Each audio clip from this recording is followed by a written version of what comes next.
Hey Pixar fans, what's going on guys? Dan Taylor here from danthepixarfan.com, back for another Mattel Lightyear 5-inch scale action figure review, and I hope you're ready because today I have a really exciting brand new release to dive into, which is this launch-ready multi-pack as part of the Walmart exclusive Crystal Grade subcategory, and featuring the first ever figure release of E.R.I.C the robot, who looks so awesome. And then we get a new Ivan Navigator accessory, and then a whole bunch of repackaged stuff I already have, which isn't so exciting, but man, just getting E.R.I.C here in this set is enough to get me so pumped. I didn't even care that I had to spend $20 on this set, essentially just for him. This is such a cool release that I actually just revealed here on my channel not too long ago, so it was such a crazy surprise when I stumbled upon this pack at Walmart earlier this week, since I had no idea it was already starting to hit store shelves. I figured it would be out soon, but I didn't realize soon was now. So everyone, if you're looking to get your hands on this set, run, don't walk to your nearest Walmart ASAP.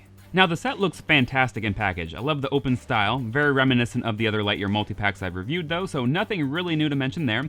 And again, don't let the Crystal Grade branding confuse you. The Crystal Grade figures are all just part of Mattel's broader 5-inch scale Lightyear action figure line. Crystal Grade doesn't mean these figures are more high-end or anything like that compared to the main line in terms of quality. Crystal Grade is merely just the name of Walmart's exclusive side series, or like I said, subcategory of figures within Mattel's main Lightyear 5-inch scale action figure collection, with just essentially a strong focus on Buzz, his test missions, and the crystallic fuel seen in the film, hence the name Crystal Grade. I will admit, other than the E.R.I.C here, everything else included is pretty random actually if you think about it. Like, Buzz isn't in his XL1 suit during this scene with E.R.I.C in the film. Buzz is in his blue Star Command jumpsuit if you remember. The scene also is before Buzz gets socks, so I'm not sure why he's included here. Additionally, Buzz doesn't have the red flare gun, or a fuel cell, or laser blade during this scene either, so again, kind of odd. But I will praise the XL1 Ivan Navigator, since one, even though it's not part of this scene, at least it matches with the XL1 Buzz that they decided to put in here, and two, it's an all-new accessory that we've never gotten before, the only new accessory that comes in this set, so I'll give it that. Ultimately, I think this would have been the perfect opportunity to include Commander Alicia Hawthorne in her blue uniform, since she's in this scene and we still haven't gotten her in the 5-inch scale line yet. And then not only that, I would have packed in the whiteboard with the time dilation drawings on it for a little world-building accessory. Anyway, moving along to the back here, just to check out that real quick, we got some nice but pretty typical promo shots of the figures and how they look and work with the different included accessories, as well as a couple callouts to E.R.I.C's posability. Okay, with my initial thoughts out of the way, let's get all this opened up, breeze through Buzz and the accessories since I've already reviewed those in detail, check out those videos if you haven't already, and then get right into my review of E.R.I.C, which is most likely what you're all here for anyway. So here we go. XL1 Buzz, as well as his helmet, are exactly the same as the standard Wave 1 single pack release that's been out for a while now. Not a single difference here. I thought that maybe he would have had the metallic paint overlay that the other Crystal Grade figures have. That at least would have made this slightly unique, but no, that didn't happen. See for yourself, here's a side-by-side comparison with this Crystal Grade launch-ready XL1 Buzz on the left, and the single release on the right. Next up, Socks is also the same as the other Socks figures released in this line so far. Same goes for the laser blade, same goes for the flare pistol, same goes for the crystal fuel cell. This is the same pack-in that comes with the single release of XL1 Buzz. And then finally, something new. Here's a closer look at the XL1 Ivan Navigator accessory, which currently you can only get in this set. This thing is absolutely perfect. It looks exactly like the Ivan in the film, thanks to Mattel's digital printing technique, so all the little details are there. It can plug into his side as usual, like all the other Ivans and weapons in this line. And then here's a look at the 4 other Ivans released so far in the collection. From bottom to top, we have XL9 Ivan, XL12 Ivan, XL14 Ivan, and the new XL1 Ivan. Okay, we made it. Now for my detailed look at E.R.I.C, everyone. He looks very good, pretty screen accurate from what I can tell, but I don't believe we ever get a full front shot of this particular E.R.I.C in the film. The only main detail I see missing right off the bat is his name. E.R.I.C should have been printed off to the side of the lower headpiece, which I would have really liked to see.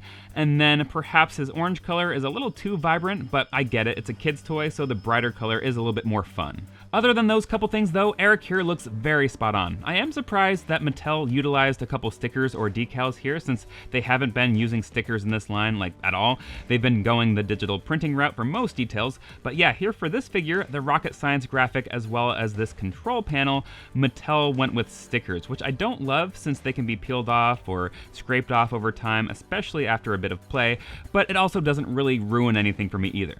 Here's just a quick turnaround so you can see all the nice molded details. The sculpt is solid for sure. Now, as far as size, he's right around 5 inches tall. He feels very lightweight, And then underneath here, he has real rolling wheels, which is a fantastic touch. Check it out, he rolls around famously. And by the way, side note, Eric here really does remind me of a robot we could have seen in WALL-E, even down to the name, which makes sense since director Angus MacLane did work on WALL-E as a directing animator and was the director of the short film Bernie. Definitely let me know if you get WALL-E vibes here as well, or if it's just me.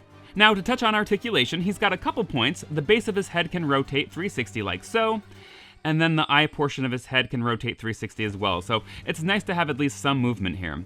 Also, and this is kind of a cool feature, the two compartments on the front do open up to reveal his arms, so I really like that. Adds some additional play value. You can even fit one of the smaller accessories in there, like the flare gun, or even an Ivan or laser blade would probably work. And even cooler, Mattel added in little peg holes to the hands so that he can hold really any weapon or accessory in this line, which may not make sense here for this Eric, but if they are making Derek and use the same body, this is great since Derek does hold a gun in the film. So yeah, we'll just easily close things up here, and those are my thoughts on Eric, everyone. Such an awesome release, guys. I'm so happy we got this guy, despite him literally only having just like 10 seconds of actual screen time in the movie. Like I said before, I had been hoping Mattel would release this character. He's been on my short list of characters I wanted to see in this line, but I honestly didn't think it would actually happen. And what's just as exciting is now all the other Eric variations we see around Star Command in the film, like the Explorer Eric with the drill, the Fuel Cell Distributor Eric, and of course everyone's favorite Eric, the ever forgetful Derek, are now more of a possibility than ever before, since Mattel would basically just need to modify this existing Eric sculpt by, I think, just using the same body, but then swapping out the head, adding in different accessories, and changing the color, of course.